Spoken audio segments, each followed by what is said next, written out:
Hello viewers, welcome to my YouTube channel Learn English with Exin. Guys, today we will learn the way of asking for something. आज हम बात करेंगे कोई भी चीज़ मांगने के तरीके के बारे में and how do you politely ask for something. और इसमें हम बात करेंगे किसी भी चीज़ को पोलाइटली मांगने के लिए। अगर कोई भी चीज़ हमारे पास ख़त्म हो जाती है, सपोज़ हम एग्ज़ाम हॉल में हैं, हमारे पास हमने एक्स्ट्रा पेन रखे भी हैं, उसके बाद भी हमें और नीड हुई पेन्स की और वो पेन हमारा ख़त्म हो गया या फिर वो चल नहीं रहा है, कुछ ख़राबी हो गई है, तो हमें बोरो करना पड़ता है। सो उसके लिए हमें पोलाइटली हम इंग्लिश में किस तरह से पूछ सकते हैं, आज हम आपको बताएंगे। So here are some tips. यहाँ हमारे सामने कुछ टिप्स हैं जिनका हमें ध्यान रखते हुए बात करनी है।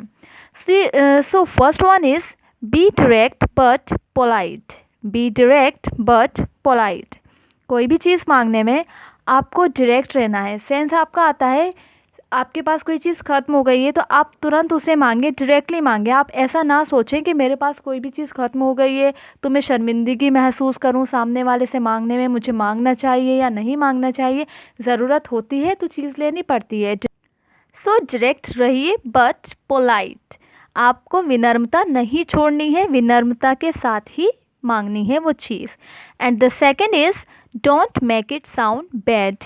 Don't make it sound bad.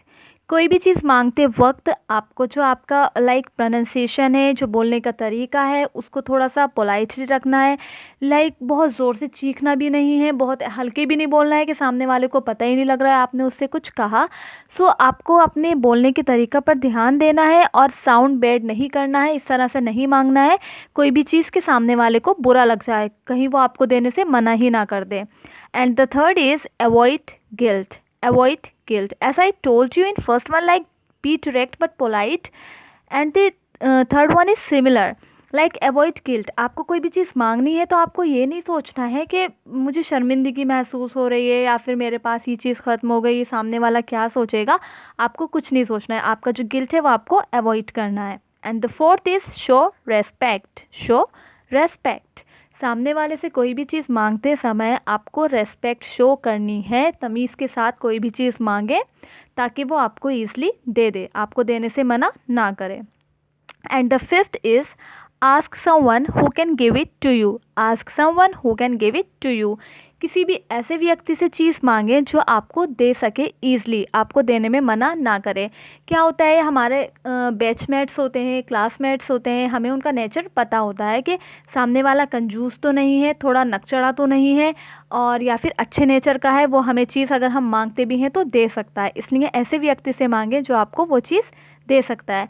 So guys, these are some tips जिनका यूज़ करके आपको पोलाइटली कोई भी चीज़ मांगनी है।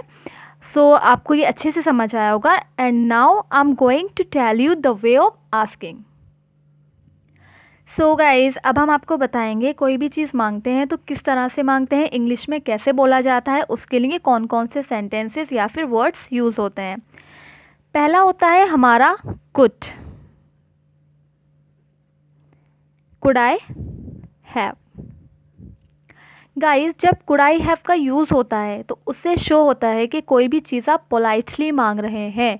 उसमें आप रिक्वेस्ट भी कर रहे हैं, रिक्वेस्ट ना भी कर रहे हैं, बट पोलाइटली चीज़ मांग रहे हैं सामने वाले को, जिसमें बुरा नहीं लग सकता और ना ही आपको मांगने में वो चीज़ बुरी लगेगी, ना ही आपको बुरा फील होगा, ना ही सामने वाले को बुरा फील होगा। सो ये होता है कुड आई हैव। अब हैव के बाद में जो भी चीज़ आपको मांगनी है, जो भी चीज़ आपको लेनी है, आप उस चीज़ का नाम रख सकते हैं। सपोज़ पेन ही ले लेते हैं। सो आपने कहा could I have your pen please.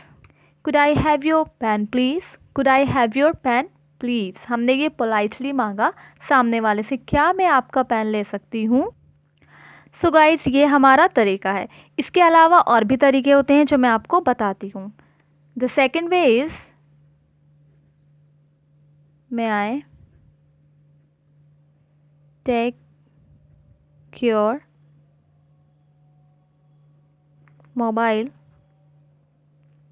Please. May I take your mobile please. क्या मैं आपका मोबाइल ले सकती हूँ या फिर क्या मैं आपका मोबाइल ले लूँ।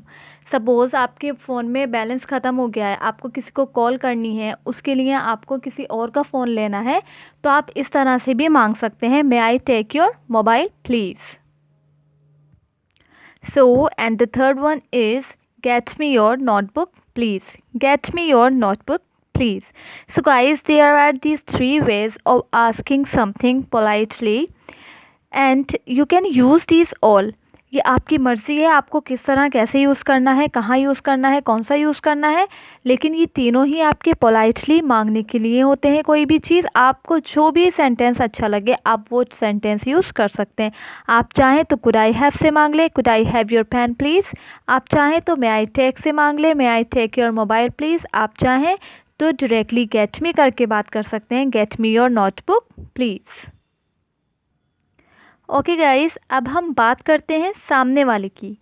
जाहिर है जब आप सामने वाले से कोई भी चीज़ पोलाइटली मांगते हैं तो सामने वाला भी आपको कोई ना कोई आंसर देगा। उसे चीज़ देनी है या नहीं देनी है तो किस तरह से देनी है, क्या बोलकर देनी है। So here are some answers, ये रहे आपके आंसर्स। फर्स्ट इज़, जैसे कि आपने बोला कि could I have your pen please, तो सामने वाले ने आपसे कहा yes sure, yes sure. Like मैं आपको कोई भी अपनी चीज़ देने के लिए श्योर हूँ, मुझे कोई दिक्कत नहीं है। And the second answer is of course, of course. आप कह सकते हैं हाँ बिल्कुल ले लीजिए, आप मेरी पेन लेना है आपको, नोटबुक लेनी है आपको, या फिर मोबाइल लेना है। And the third one is no problem, no problem, मुझे चीज़ देने में कोई भी दिक्कत नहीं है, मैं आपको अपना पेन भी दे सकती हूँ, मोबाइल भी दे सकती हूँ, या फिर नोटबुक भी दे सकती हूँ। And the fourth is I would be happy to help you, I would be happy to help you, मुझे आपकी मदद करके अच्छा लगेगा, मुझे आपकी मदद करके अच्छा लगेगा। आप ऐसे भी बोल सकते हैं ताकि सामने वाले को वही गिल्ट फील ना हो, उसे अच्छा लगे कि आपको अपनी चीज़ देने में उसे दिक्कत नहीं हुई है। And the fifth one is I would be glad to help out, I would be glad to help out. ये भी आपके पहले वाले से ही मैच करता है, because glad is happy and glad both are same. तो ग्लेड का मतलब भी वही होता है, खुश होना। तो आप इस तरह से भी कह सकते हैं, आप ग्लेड का यूज़ भी कर सकते हैं, और आप हैप्पी भी कह सकते हैं। I would be glad to help out, मुझे आपकी मदद करने में अच्छा लगेगा या फिर खुशी होगी। सो गाइस, आई होप आपको ये अच्छे से समझ आ गया होगा। अगर हमें किसी से पोलाइटली कोई भी चीज़ मांगनी है तो हम किस तरह से मांगते हैं। फर्स्ट हमें इन टिप्स का ध्यान रखना है, इन टिप्स को ध्यान में रखते हुए मांगनी है। And the way of asking, कोई भी चीज़ किस तरह से मांगनी है, कौन से सेंटेंस बोलने हैं। और अगर आपसे कोई चीज़ मांग रहा है सामने वाला, या फिर सामने वाला आपको आंसर दे रहा है, तो वो अपने आंसर इस तरह से यूज़ कर सकते हैं। ओके गाइस, इस पे अच्छे से प्रैक्टिस कीजिए। एंड आपसे मिलते हैं हम नेक्स्ट वीडियो में नेक्स्ट चैप्टर के साथ। Good bye.